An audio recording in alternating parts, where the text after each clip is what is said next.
A disturbing dream can end in seconds, yet the conclusion you attach to it can control the next 12 hours.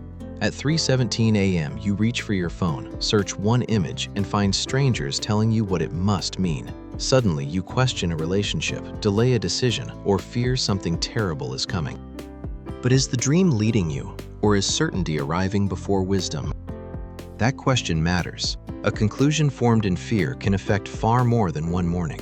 It can change how you treat someone you love, how you understand a season of stress, or whether you seek the help you actually need. This video will not decide the source of a dream for you. It will give you 5 ways to examine what happened without turning a powerful impression into a reckless decision. Today, we are not building another dream dictionary. We are walking through 5 tests every Christian should use before treating a dream as a spiritual message. A dream may reflect stress, memory, unresolved conflict, spiritual concern, or several influences working together. Intensity does not tell you which one. Scripture does not tell believers to accept every impression without examination.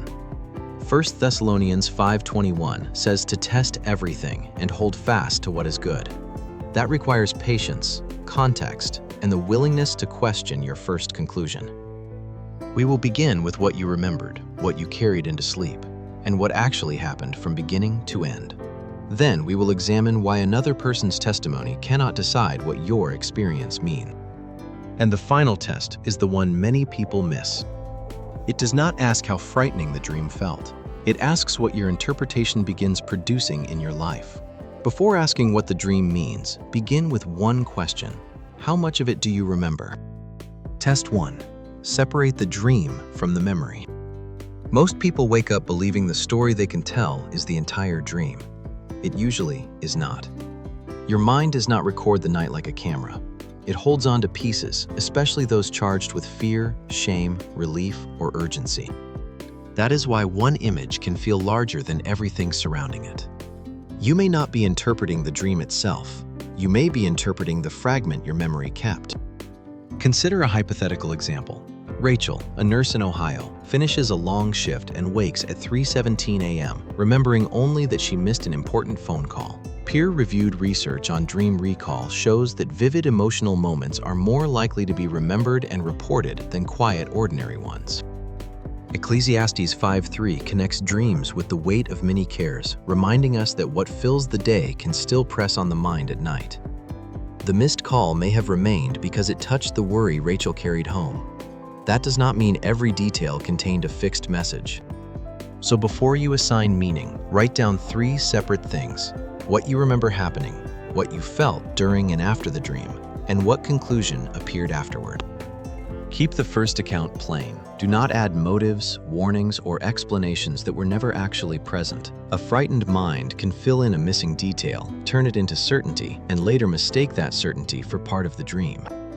Then ask one honest question. Which details were truly present and which ones appeared only when I began telling the story? Remembering a scene does not automatically explain its meaning. Once you separate what you recall from the meaning you assign to it, Test 2 is to examine what followed you into sleep. Test 2. Check what followed you into sleep. Begin with the 24 to 72 hours before the dream. Picture an evening, an unanswered work email, a medical bill on the kitchen counter, a tense text exchange, and a frightening video still playing in your mind. You can treat the dream as an isolated event, or you can examine what your mind was already carrying into the night. Sometimes the clearest clue is not hidden inside the dream. It was already sitting on the kitchen counter before bedtime. Stress, lack of sleep, conflict, news, caffeine, medication, and a broken routine can all shape what the mind carries forward. The American Academy of Sleep Medicine warns that repeated nightmares can disturb rest and affect daytime life, especially when they continue for weeks. So look back honestly. What changed? What weighed on you? What entered your attention before sleep? Considering an ordinary cause does not weaken your faith. It keeps you from assigning a spiritual cause to something that may already have a clear human explanation. If it happened once, record it and wait before drawing a conclusion. If it followed a stressful season, address that pressure. If it continues for weeks, makes you dread sleep, or begins interfering with daily life, speak with a qualified professional. And if it raises a question of faith, pray and seek wise counsel from someone you trust. Psalm 4:8 says, "In peace I will lie down and sleep," reminding us that peace is not found in rushing to the darkest conclusion.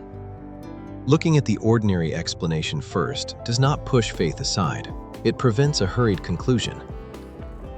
Even after checking the previous few days, one problem remains. A dream rarely contains only one detail. Test 3. Follow the story, not one symbol. If two people see the same train, but one struggles to board while the other willingly steps away, should both dreams mean the same thing?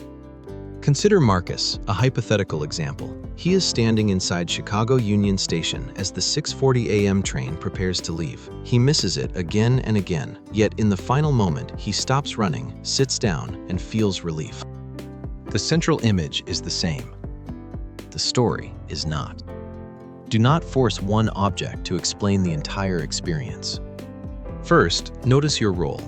Were you running, observing, helping someone, making a choice, or being prevented from moving? Next, identify the strongest emotion: fear, guilt, relief, peace, or hesitation. Then find the turning point, the exact moment when the direction changed. Research on dream emotion and waking concerns has found that the feelings people experience in dreams often echo concerns already active in daily life. Finally, examine the ending. Escaping danger, accepting a delay, or refusing a choice can change how every earlier detail should be understood. Those details keep you from building an entire conclusion around one dramatic object or one frightening moment. The train has not changed, but the dreamer's action, emotion, and final choice have. Proverbs 18:13 warns against answering before hearing the matter fully, and that wisdom applies here. Before asking what a train, room, animal, or road always means, ask what happened from beginning to end. Then ask what conflict in your waking life felt similar. One image may capture your attention. The events surrounding it reveal the part it played. Test 4 begins when someone else describes a similar experience, and that similarity is mistaken for proof. Test 4. Do not confuse a similar dream with a shared meaning. A YouTube comment that sounds exactly like your dream may bring relief because someone else recognizes the fear, confusion, or peace you felt. That matters. A testimony can tell you that you are not alone, but it cannot by itself tell you why it happened. One person may describe the same image, the same emotion, and even the same ending, yet still be living through a completely different situation. Similar stories do not prove a shared cause, a universal meaning, or a guaranteed result from taking the same action. 500 YouTube comments are not the same as 500 people selected at random for careful study. They represent the people who watched, identified with the subject, and felt strongly enough to respond. A video about nightmares in the United States will naturally attract people who have had nightmares, while those who slept peacefully may never click at all. The people most affected are often the ones most likely to speak. Researchers call this selection bias, because the group commenting does not represent everyone. A second problem appears once you already favor one interpretation. Your attention begins noticing the comments that agree with you while passing over the ones that do not. This is often called confirmation bias. An early interpretation can begin to feel certain simply because you encountered it before the alternatives. Proverbs 18:17 says the first person to present a case seems right until another comes forward and questions it. Community can still help, but use it carefully. Compare how often the dream returned, what was happening before it, how much distress it caused, what changed at the end, and how it affected daily life. Do not group people together only because they saw the same object. Similarity is a reason to ask better questions. It is not permission to stop asking them. Even after memory, stress, the full story, and testimony have been examined, one test remains. It does not ask where the dream came from. It asks what your interpretation is producing. The final question begins when that interpretation enters your daily life and starts directing your choices. Test 5. Examine what your interpretation produces. 1 Thessalonians 5:21 says, "Test everything, hold fast what is good."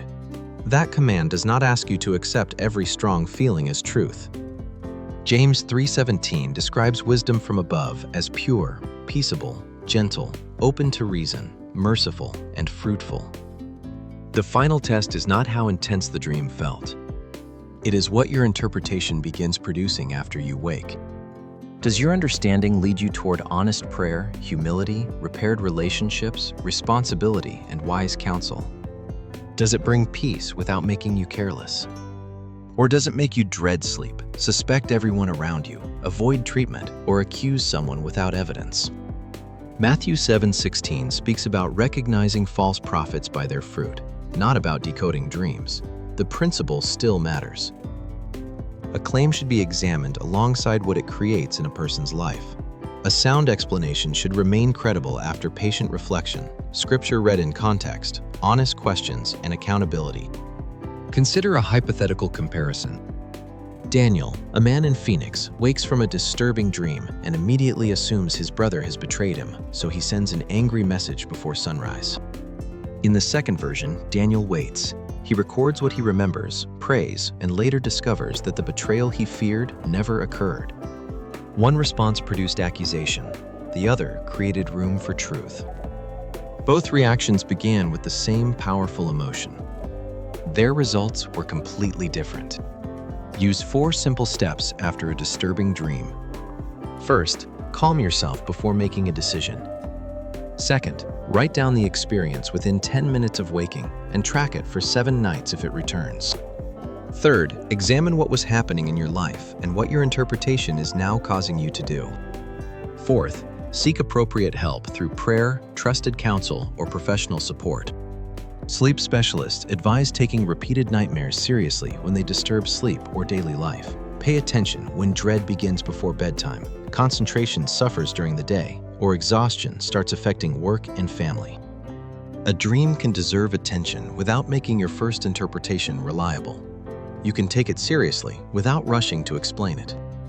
Which of these 5 tests do you tend to skip? Memory, context, story, testimony, or fruit? Share the one that challenges you most. You do not have to dismiss every dream. You also do not have to surrender your judgment to one.